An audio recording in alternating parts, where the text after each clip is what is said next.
Malam ini dengan tema fikih perasaan saya pengen ngajak teman-teman mentadaburi satu kisah pendek di dalam Al-Quran, yaitu surat Yusuf surat 12 ayat 22. Silakan dibuka surat Yusuf surat 12 ayat 22. Kita akan tadabur dulu satu paragraf dari ayat 22 sampai ayat 24. A'udzu billahi minasy syaithanir rajim. Bismillahirrahmanirrahim. Walamma balagha ashuddahu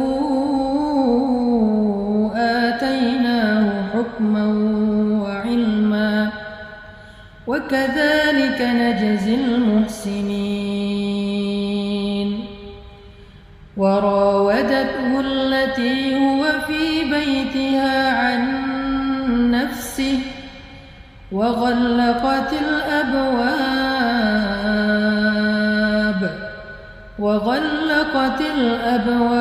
وقالت هيت لك قال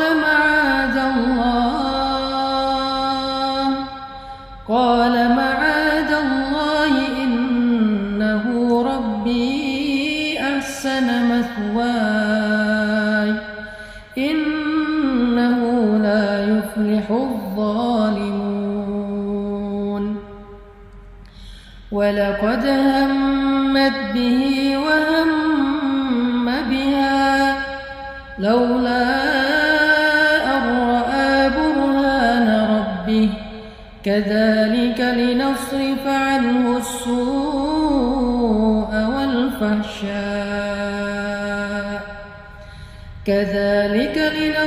عنه السوء والفحشاء إنه من عبادنا المخلصين. Dan ketika dia telah cukup dewasa, kami berikan kepadanya kekuasaan dan ilmu. Demikianlah kami memberi balasan kepada orang-orang yang berbuat baik. Dan perempuan yang Yusuf tinggal di rumahnya menggoda dirinya. Dan dia menutup pintu-pintu lalu berkata, "Kemarilah mendekat kepadaku, wahai Yusuf." Yusuf berkata, "Aku berlindung kepada Allah. Sungguh Tuanku telah memperlakukan aku dengan perlakuan yang baik. Sesungguhnya orang-orang yang zalim itu tidak akan beruntung." Dan sungguh perempuan itu memiliki hasrat kepada Yusuf, dan Yusuf pun memiliki hasrat kepada perempuan itu. Sekiranya dia tidak melihat sebuah petunjuk dari Tuhannya, demikianlah kami palingkan darinya keburukan dan kekejian. Sungguh Yusuf termasuk hamba-hamba kami yang diselamatkan. Shadaqallahul azim. Tadi kita membaca adegan ketika Nabi Yusuf sedang berusia ABG, usia remaja, usia antara 15 sampai 30 tahun. Kalau dalam bahasa Islam itu atau dalam bahasa Al-Quran disebut dengan balagha asyuddah. Balagha asyuddah itu usia yang sudah produktif, usia yang sudah bisa melakukan hal-hal yang dilakukan secara orang dewasa. Nah, Allah menggambarkan sebuah drama yang luar biasa yang terjadi kepada Nabi Yusuf ketika beliau berada di usia segitu. Dan itu kurang lebih ujian yang kita alami dalam kehidupan kita. Anak muda atau remaja, ujian apa? Ujian perasaan. Karena ujian itu ada 3. Ada ujian fisik, ada ujian harta, ada ujian perasaan. Kata Allah, am hasibatum an tadkhulul jannah. Semua kita akan diuji oleh Allah. Cuman ujiannya beda-beda. Ada yang diuji dengan fisiknya, mungkin cacat, mungkin kekurangan apa, mungkin kelelahan, mungkin sakit apa, itu ujian fisik. Ada yang diuji dengan hartanya, keluarganya, jabatannya, amanahnya, pekerjaannya. Diuji dengan pekerjaan, dengan karir. Ada juga yang diuji dengan perasaan.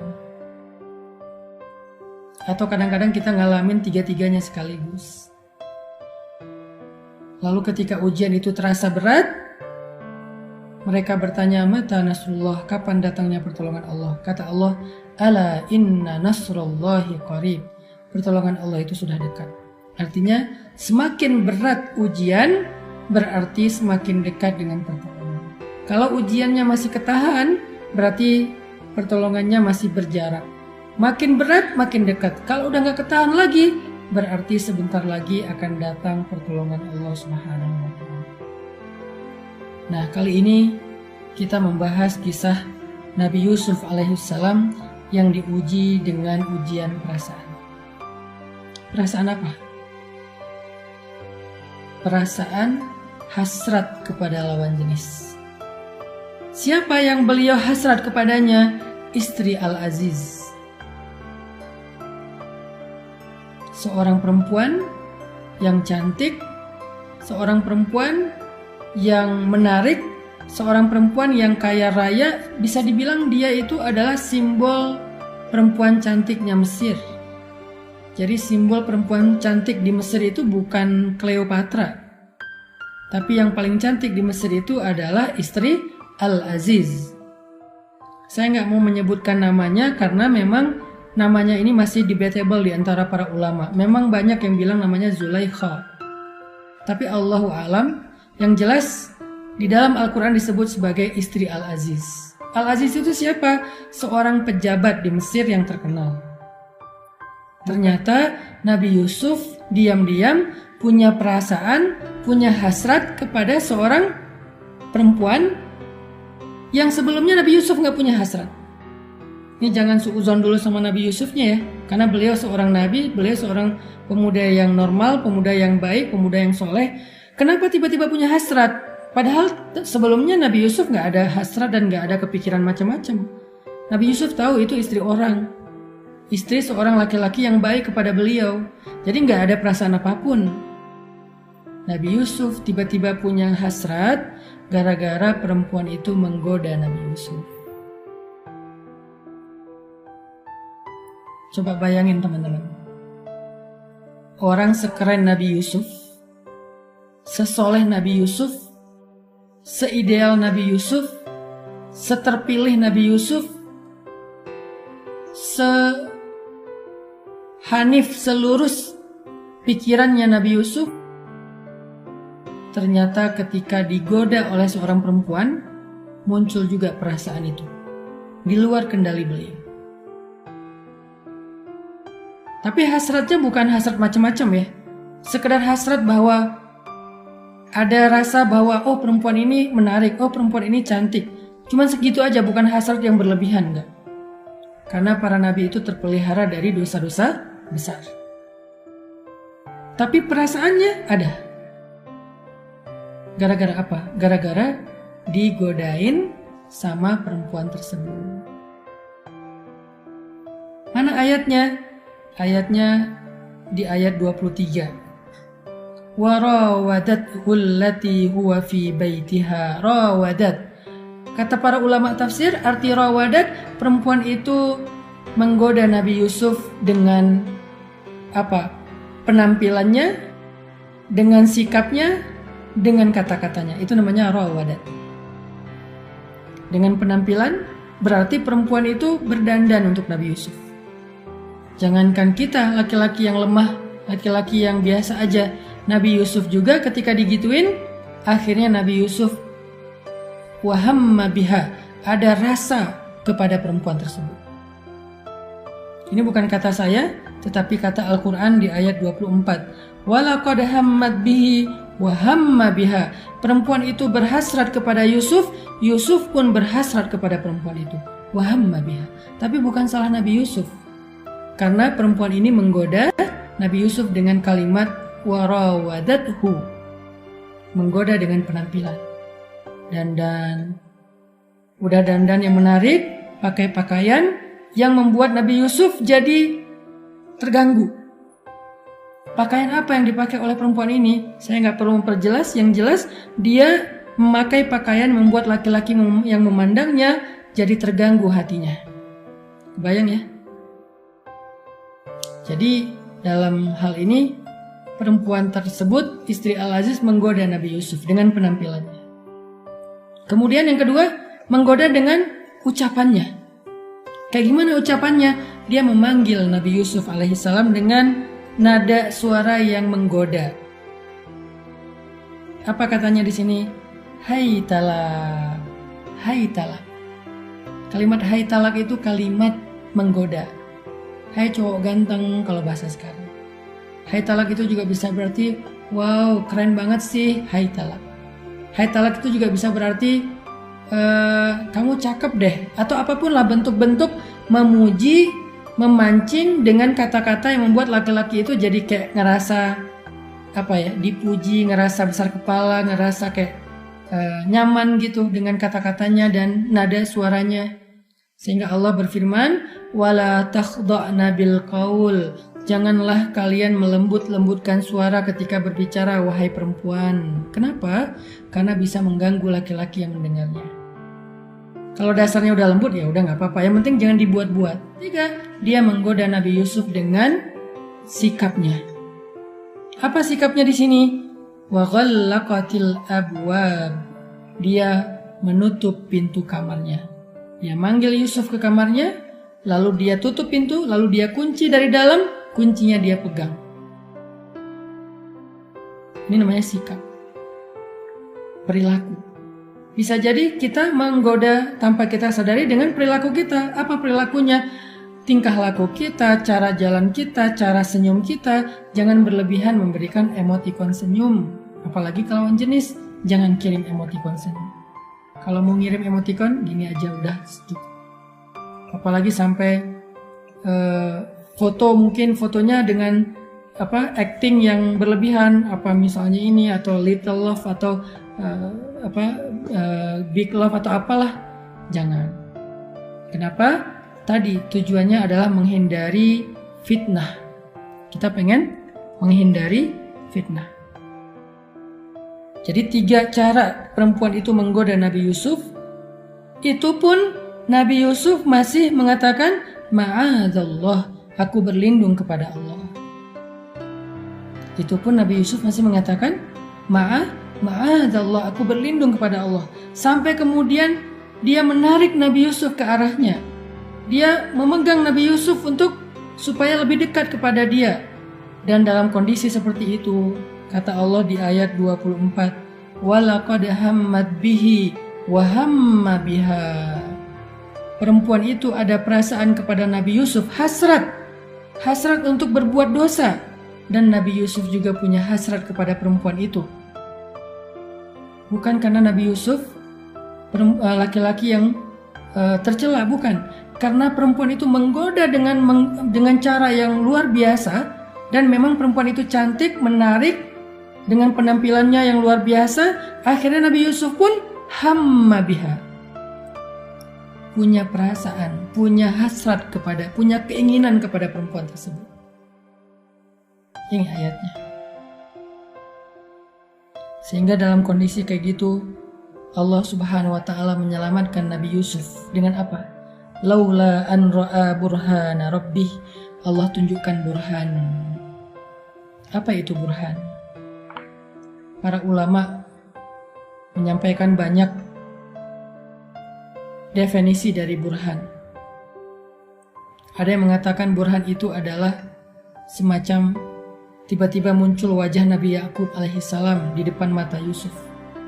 Jadi ketika Nabi Yusuf mulai tertarik kepada perempuan itu, hampir melemah karena digoda terus-terusan di dalam kamar itu oleh perempuan tersebut, sehingga Nabi Yusuf merasa udah melemah sedikit, udah mulai ada rasa ingin, maka Allah tampakkanlah wajah Nabi Yakub alaihissalam, ayahnya Yusuf. Tiba-tiba Nabi Yusuf melihat wajah Nabi Yakub dengan ekspresi sedih. Wajah Nabi Yakub dengan ekspresi kecewa. Wajah Nabi Yakub dengan ekspresi datar, marah. dalam diam. Sehingga Nabi Yusuf merasa bersalah. Nabi Yusuf sadar kalau beliau melakukan sesuatu yang membuat ayah beliau sedih dan kecewa. Itu definisi pertama dari burhan. Burhan di sini adalah al-wa'id fil ayat. Tiba-tiba Nabi Yusuf membayangkan tentang neraka. Tiba-tiba Nabi Yusuf membayangkan tentang kemarahan Allah. Tiba-tiba Nabi Yusuf membayangkan tentang ayat-ayat atau larangan-larangan Allah Subhanahu wa taala. Tiba-tiba Nabi Yusuf membayangkan tentang iqab, hukuman dari Allah Subhanahu wa taala. Lalu beliau sadar, itu juga burhan. Dan para ulama mengatakan semua definisi itu tidak ada pendapat yang paling kuat, sehingga kita tidak mengambil salah satunya, anggap aja semuanya adalah benar. Bisa jadi yang dilihat Nabi Yusuf wajah ayahnya yang sedih dan kecewa. Bisa jadi yang dilihat Nabi Yusuf itu seorang malaikat. Bisa jadi yang dilihat Nabi Yusuf itu adalah sebuah gambaran dari hukuman dan azab Allah apabila beliau melakukan perbuatan dosa. Intinya itu adalah petunjuk dari Allah. Inilah yang membuat Nabi Yusuf selamat dari ujian perasaan dalam tema fikih perasaan. Apa pelajarannya buat kita? 1. Kalau kita pengen mengatur, pengen menjaga, pengen mengarahkan perasaan kita agar dia tidak salah, agar dia tidak melenceng, ingatlah orang yang kita cintai. Ketika seorang istri pengen menjaga perasaannya, ingatlah suaminya, dimanapun dia berada. Jangan ingat orang lain, jangan lupain pasangan kita. Suami kalau pengen menjaga perasaannya supaya nggak selingkuh, ingatlah istrinya di rumah. Apa yang diingat? Kebaikannya. Ingat kebaikan istri, kesetiaan istri, maka itu bisa jadi burhan, penolong kita. Itu bisa menjadi petunjuk kemana harusnya kita mengarahkan perasaan kita. Karena Nabi Yusuf alaihissalam belum punya pasangan, maka yang beliau ingat adalah orang yang paling beliau cintai, ayahnya. Sehingga perasaan cinta kepada ayahnya inilah menuntun perasaan beliau harus seperti apa. Gak mau ngecewain ayah. Bayangin wajah orang yang paling kita cintai. Itu yang pertama. Yang kedua, cobalah merasakan muraqabah, bahwa kita itu dilihat oleh Allah dan para malaikat. Yang kedua, itulah yang dirasakan oleh Nabi Yusuf, muraqabah, dipandang oleh Allah, dibersamai oleh Allah, dan ditemani oleh malaikat. Sehingga Nabi Yusuf merasa malu, sadar, dan terhindar dari dosa. Yang ketiga, bekali diri kita dengan sebanyak mungkin ayat, hadis, nasihat tentang akibat-akibat dosa. Sehingga ketika kita mau melakukan sebuah dosa, apa yang tadi kita udah tahu tentang dampaknya, tentang ancamannya, tentang hukumannya, tiba-tiba terlintas di kepala kita, dan itu akan menuntun kita untuk menghindari dosa tersebut. Mau makan riba, kita ingat dosa-dosa riba sebesar apa. Mau berzina, kita ingat dosa zina itu seberat apa. Sehingga ini menjadi burhan, menolong kita, menjaga kita, melindungi kita, perisai kita untuk terhindar dari dosa-dosa karena ujian perasaan.